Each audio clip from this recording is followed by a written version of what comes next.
जय हिंद स्टूडेंट्स। आज के वीडियो में हम लोग G20 पर आधारित कुछ प्रश्नों को देखेंगे जो आपकी आने वाली परीक्षाओं खासतौर से आरओ और एआरओ के लिए बहुत ही महत्वपूर्ण सिद्ध होंगे। तो चलिए हम लोग प्रश्नों को शुरू करते हैं।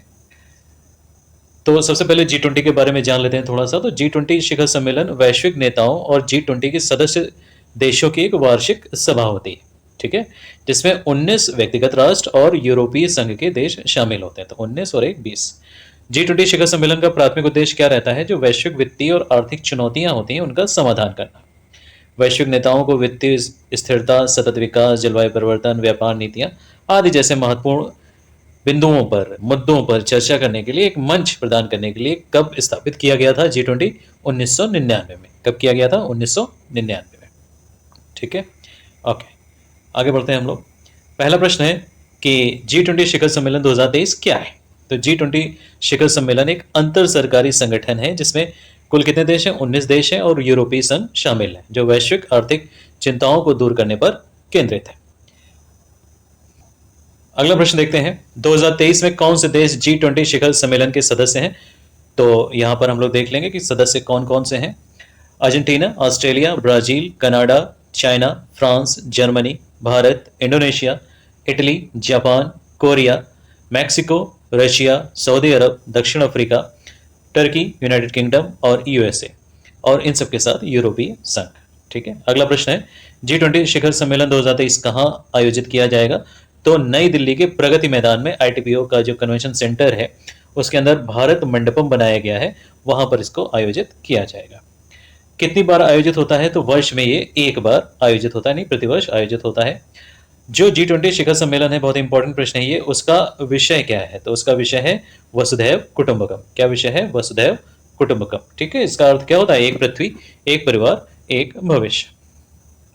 अगला प्रश्न है, G20 शिखर सम्मेलन का क्या महत्व है? तो ये महत्वपूर्ण जो वैश्विक आर्थिक और पर्यावरणीय मुद्दे होते हैं उनको संबोधित करने के लिए दुनिया की सबसे बड़ी अर्थव्यवस्थाएं, जो 20 देश हैं वो दुनिया की सबसे बड़ी अर्थव्यवस्थाओं में से हैं, उनको एक साथ लाता है, जो वैश्विक सकल घरेलू उत्पाद और जनसंख्या के एक महत्वपूर्ण हिस्से का प्रतिनिधित्व करते हैं। ठीक है, अगला प्रश्न है, G20 शिखर सम्मेलन का आयोजन कैसे किया जाता है?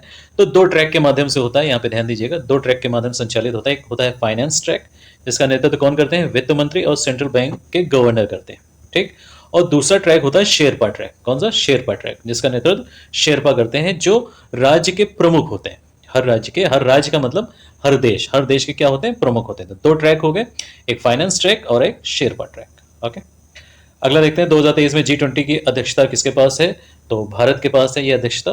भारत ने 2023 के लिए G20 की अध्यक्षता कब ग्रहण करी थी? तो 1 दिसंबर 2022 को ये अध्यक्षता ग्रहण करी थी।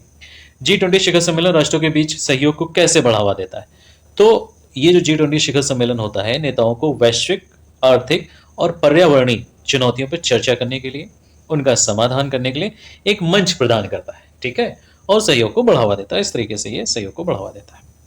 प्रश्न है, G20 देश वैश्विक सकल घरेलू उत्पाद के कितने प्रतिशत का प्रतिनिधित्व करते हैं? तो याद रखिएगा 85% जो वैश्विक सकल घरेलू उत्पाद GDP है उसका 85% का ये प्रतिनिधित्व करते हैं। कौन? G20 के देश। कुछ अच्छाइयाँ होंगी तो कुछ बुराइयां भी होंगी, तो कुछ आलोचनाएं हैं। तो आलोचकों का क्या तर्क है कि जो G20 की सदस्यता है वो छोटी है, इसमें प्रवर्तन प्राधिकरण का अभाव है और ये स्थापित अंतरराष्ट्रीय जो संगठन है उनको कमजोर कर सकता है। तो ये 3 कुछ ड्रॉबैक्स दिए गए हैं। 2023 में भारत से पहले G20 की अध्यक्षता किसके पास थी? तो बहुत इंपॉर्टेंट क्वेश्चन है। तो इंडोनेशिया ने, है ना, किसने? इंडोनेशिया ने 2023 में भारत से पहले G20 की अध्यक्षता संभाली थी। G20 शिखर सम्मेलन 2023 से पहले होने वाली कुछ प्रमुख घटनाएं, यानी कि क्या क्या होता है इससे पहले। तो शिखर सम्मेलन के पूर्व कार्यक्रमों में शेरपा बैठक होती है, वित्त प्रतिनिधियों की बैठक होती है, मंत्री स्तरीय बैठकें होती हैं, सतत वित्त कार्य समूह की बैठकें होती हैं और फ्रेमवर्क कार्य समूह की बैठकें शामिल होती हैं। तो ये कुछ बैठकें होती हैं जो G20 सम्मेलन से पहले होती हैं। ग्रीन हाउस गैस उत्सर्जन को कम करने के लिए G20 का दृष्टिकोण क्या है? तो ग्रीन हाउस गैस उत्सर्जन कम करने के लिए और जलवायु परिवर्तन से निपटने के लिए ये रणनीतियां और प्रतिबद्धताएं जो होती हैं उन पर चर्चा करता है। 16 प्रश्न देखेंगे कि G20 शिखर सम्मेलन में संयुक्त राष्ट्र के सतत विकास लक्ष्यों, जो SDG होता है, उसके साथ कैसे संरेखित होता है? तो आर्थिक और पर्यावरणीय मुद्दों, ठीक है, इनको संबोधित करके SDG के साथ संरेखित होता है, जो SDGs होती हैं। G20 शिखर सम्मेलन में गरीबी से निपटने के लिए वैश्विक प्रयासों में जो प्रयास होते हैं कैसे योगदान देता है, तो गरीबी को कम करने और वैश्विक स्तर पर समावेशी आर्थिक विकास को बढ़ावा देने के लिए ये नीतियां और रणनीतियां बनाता है, जिसमें ये चर्चा करते हैं। चूंकि अब आप देख ही रहे हो कि 85% जीडीपी कंट्रोल यही 20 कंट्रीज करती हैं, तो जाहिर सी बात है जो समावेशी आर्थिक विकास है उसको बढ़ावा देने के लिए जो नीतियां होंगी, रणनीतियां होंगी, वो इनसे अच्छा कोई नहीं बना पाएगा।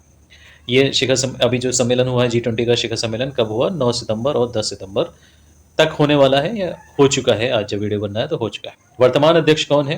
तो वर्तमान अध्यक्ष भारत है, प्रधानमंत्री नरेंद्र मोदी शामिल होने वाले सभी वैश्विक नेताओं के लिए G20 शिखर सम्मेलन की मेजबानी करेंगे। कब हुई थी स्थापना? तो 1999 में हुई थी। और जो मेन कारण था इसका स्थापित होने का, तो सदस्य देशों के जो राष्ट्राध्यक्ष हैं मुख्य रूप से आर्थिक और वित्तीय चिंताओं को संबोधित करने के लिए एकत्र होते हैं, साथ ही साझा महत्व के विभिन्न अन्य मामलों पर भी सहयोग करते हैं। तो ये कुछ महत्वपूर्ण प्रश्न थे जो G20 पर आधारित है, आपकी परीक्षाओं के लिए इंपॉर्टेंट है। अगर वीडियो पसंद आया हो तो प्लीज़ वीडियो को लाइक कीजिए और चैनल को सब्सक्राइब कीजिए।